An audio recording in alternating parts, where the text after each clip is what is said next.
हर खबर पर होगी आपकी पकड़। डाउनलोड कीजिए एबीपी लाइव ऐप। बिहार विधानसभा चुनाव आते ही पलायन जैसे मुद्दे पर चर्चा एक बार फिर शुरू हो गया है और कोरोना संकट काल में इस बात पर भी सबसे ज्यादा जोर दिया जा रहा है कि बिहार सरकार ने पलायन किए हुए मजदूरों के लिए कितना काम दिया और रोजगार के लिए क्या कुछ सृजन का काम किया है सरकार ने।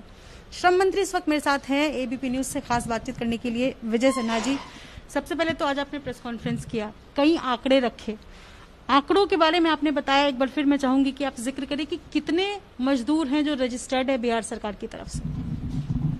देखिए, एक हमारा BOCW भवन कामगार मजदूर है, जो हम लोग जब से सेवा का अवसर मिला है हम लोगों ने तमाम इसके दायरे को बढ़ाया। जो भवन कामगार से जुड़े हुए हैं, चाहे वो मिस्त्री हैं, लेबर हैं, इलेक्ट्रीशियन है, प्लम्बर है, कारपेंटर है, ब्लैक स्मिथ है, फ्लोरिंग करने वाले हैं, पेंटर है, इन तरह की, इसके साथ साथ कृषक कार्य से जुड़े हुए मनरेगा मजदूरों को भी इसमें हम समाहित किए हैं।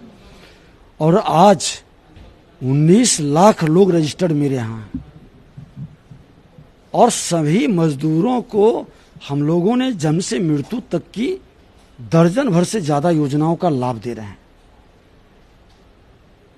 रजिस्ट्रेशन जो हमारे यहाँ कराते हैं। एक सवाल है, कितने लोग, कितने मजदूर हैं जो कोरोना के वक्त बिहार वापस आए हैं, जो लौटे हैं, संख्या कितनी है सरकार के पास? सरकारी आंकड़ों में कितने हैं? देखिए, अभी जो सरकार की आंकड़ा, आप लोगों ने भी उस पीरियड में हम लोगों से काफी संपर्क में रहे हैं कि 24 लाख, 25 लाख, 26 लाख तक जो आंकड़ा आया, आज वो आंकड़ा हमने भी एक पोर्टल शुरू किया कि जो प्रवासी मजदूर बिहार के अंदर रहते हैं वो रजिस्टर्ड करें, ताकि हमारे पास एक डाटा बेस तैयार हो सके और हम उनको ऑप्शन दे सकें नियोजन के लिए। लेकिन हम लोग के पास अभी 8 लाख के लगभग रजिस्टर्ड किए हैं। मतलब 25 लाख में आप कह रहे हैं 8 लाख का आंकड़ा आपके पास है? हाँ, बहुत सारे लोग जो आए तो उसमें सारे के सारे लेबर ही नहीं थे।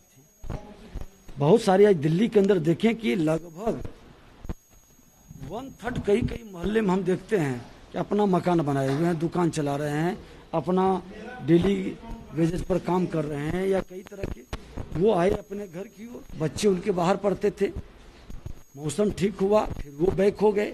तो इस तरह के सभी को आप लेबर की क्राइटेरिया में न जोड़ सकते। 8 लाख है वो मजदूर हैं, उनके लिए बिहार सरकार ने क्या किया? रोजगार का अगर सृजन किया है तो किन किन क्षेत्र में किया है?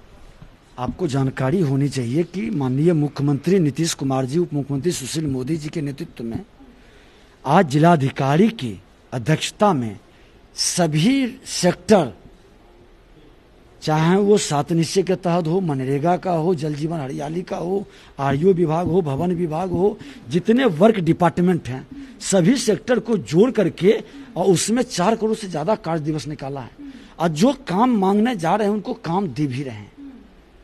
ऐसा नहीं है कि किसी ने कहा कि हम काम मांगने गए हमको काम नहीं मिला।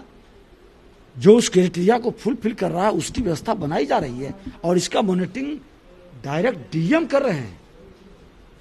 मैं आपसे वही पूछ रही हूं कि किन-किन क्षेत्र में हुआ है? हम तो बता रहे हैं कि सारा सेक्टर, अभी आपको बताया ना कि जितना वर्क डिपार्टमेंट है। आप देखिए कि कोरोना काल में वर्क रुका हुआ था, अभी वर्क डिपार्टमेंट का भी काम बहुत तेजी से बढ़ने लगा, 7 निश्चय का भी काम तेजी से बढ़ा। आपका जल जीवन हरियाली के अंदर ये जो नया माननीय मुख्यमंत्री जी का जो विजन था, उस विजन को कोरोना काल ने जो गति रोका था, आज कितनी तेजी से बढ़ने लगा है।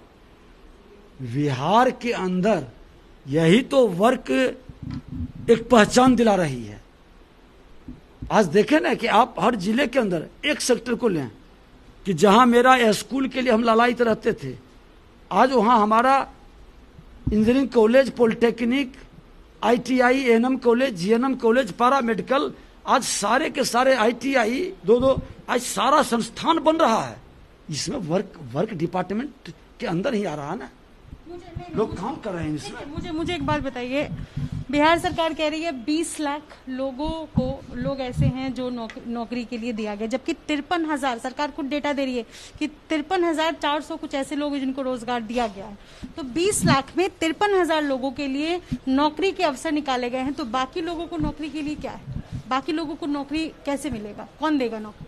आपको बता दें कि आप नौकरी जो समझते हैं कि गवर्नमेंट सेक्टर के अंदर या अंडरटेकिंग गवर्नमेंट के अंदर, या नौकरी का मतलब है कि आज आप जो काम अकेले कर रहे थे 2 सहयोगी को रख लिए तो 2 आदमी को भी रोजगार का अवसर मिला। अगर जो कोई एक गाड़ी खरीद लिया उसके अंदर 2 आदमी आ गए, 4 आदमी आ गए तो वो भी रोजगार का सेक्टर बना। और ये सेक्टर की काउंट और गिनती कहीं नहीं लोग कर पाते हैं। ये सच को स्वीकार कर ले कि रोजगार, नौकरी रोजगार से ही नहीं, स्वरोजगार के सेक्टर में भी कई लोगों को रोजगार का अवसर है। मेरा मतलब नौकरी से रोजगार का ही था कि 20 लाख लोग जो लौटे हैं उनमें से 53,000 लोगों को ही रोजगार मिल पाया है। ये सरकारी ही आंकड़ा मैं आपके सामने रखती हूं। सरकारी आंकड़ा से हट करके भी बहुत सारे आंकड़े हैं। आज बता तो हम रहे हैं कि जहां जहां सेक्टर में लोग काम कर रहे हैं, आज एग्रीकल्चर के सेक्टर में अभी आपने देखा कि अभी एग्रीकल्चर का समय है, कितने लोग लगे हुए हैं। और वो आज 5,000 कहीं काम करता है, 1 हफ्ता के बाद देखिएगा वहां 10,000 हो गया, कहीं 3,000 आ गया। ये जो डिफरेंस आंकड़ा है ये काउंट नहीं होता है। और यही आंकड़ा आज लोगों को भूख से मरने नहीं दिया। यही आंकड़ा आज कोरोना काल में एक भी आदमी पूरे बिहार के अंदर भूख से नहीं मरा। यह सरकार की बड़ी सफलता थी, असामाजिक लोगों का सहयोग था। ठीक है, एक राजनीतिक प्रतिक्रिया आपका लेना चाहूंगी। तेजस्वी यादव ने कल रात फेसबुक लाइव के जरिए ऐलान किया कि 9 बजे रात के 9 बजे 9 सितंबर को लोग 9 मिनट तक दिया जलाए, लालटेन जलाए और घर की लाइट्स बुझा दे। तो तेजस्वी यादव का साफ साफ स्पष्ट होता है कि उनका कहना है कि सरकार रोजगार नहीं दे रही। उन्होंने कई आंकड़े भी रखे जिसमें उन्होंने जिक्र किया कि बिहार में बेरोजगारी प्रतिशत 46% है, बेरोजगारी का जो दर है। तो सरकार होने के नाते, सरकार में आप मंत्री हैं, रोजगार मंत्री हैं, क्या कहना चाहेंगे इस पर? देखिए, एक तो पहले बता दें कि तेजस्वी यादव जी थोड़ा अध्ययन करें। लालटेन जलाने का राजनीतिक लाभ जो उठाना चाहते हैं और ये घिसा पिटा लालटेन जो बुझने के कगार पर है, आज के नौजवान डिजिटल इंडिया का पार्ट बन चुका है। और ये नौजवान डिजिटल इंडिया के माध्यम से डिजिटल मार्केटिंग तक पहुंच गया है और उसको आपस लेकर के ये जहां ले जाना चाहते हैं और जो भ्रम फैला के वातावरण को दूषित करना चाहते हैं। इनके पास कोई विजन होता, इनके पास कोई विजन होता, कुछ प्लानिंग होता, ये बताते।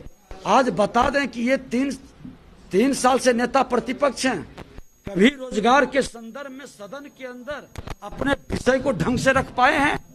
रोजगार पर कभी डिबेट कराने के लिए इन्होंने कभी सरकार के पास विषय को रखा है?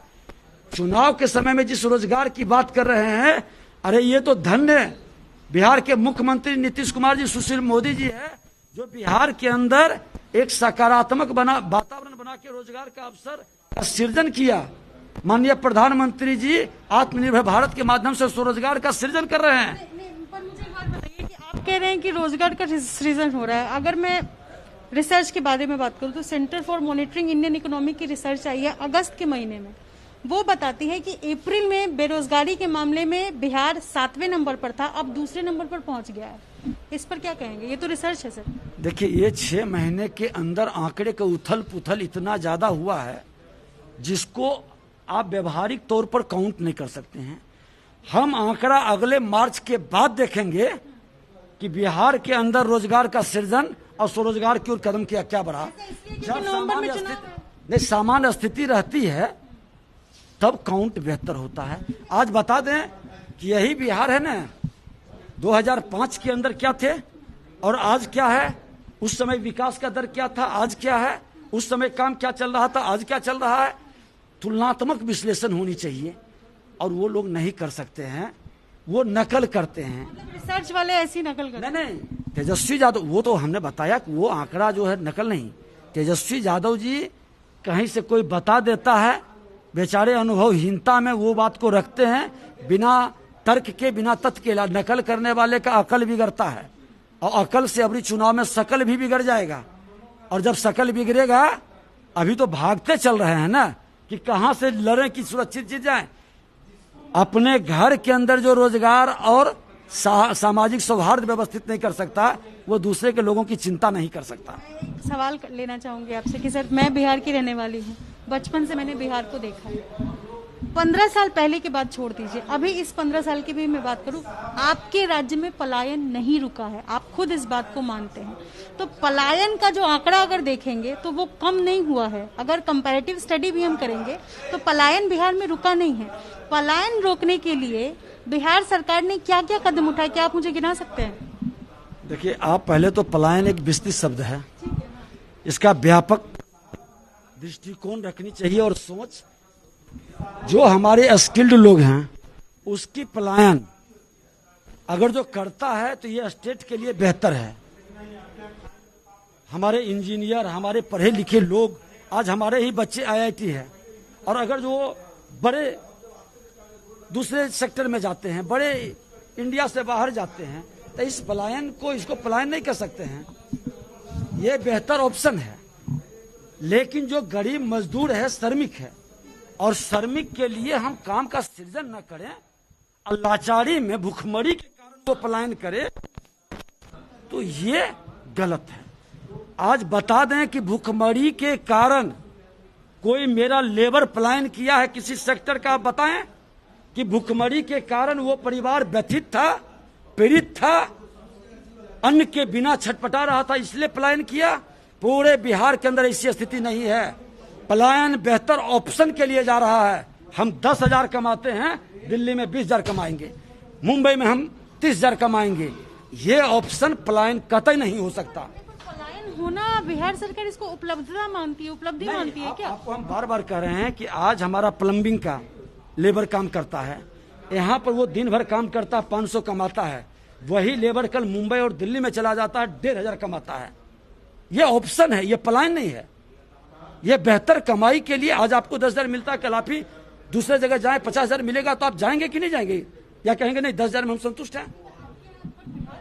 हाँ, अब ये नहीं है। नहीं, ये नहीं, आप ये विषय बताइए कि यहाँ पर बेहतर ऑप्शन की व्यवस्था कैसे हो, ये चिंता की विषय है। रोजगार नहीं है लोगों के पास में, वही तो कह रही हूँ आपसे, रोजगार नहीं है इसलिए लोग जा रहे हैं दूसरे राज्य में। नहीं, देखिए, रोजगार हम बता दिए कि ये आप सही, अभी आपने एक अच्छी चीज कहा कि ये घनी आबादी का स्टेट है, जहाँ 400 एवरेज घनी आबादी है, यहाँ औसतन यहाँ 1200-1300 है।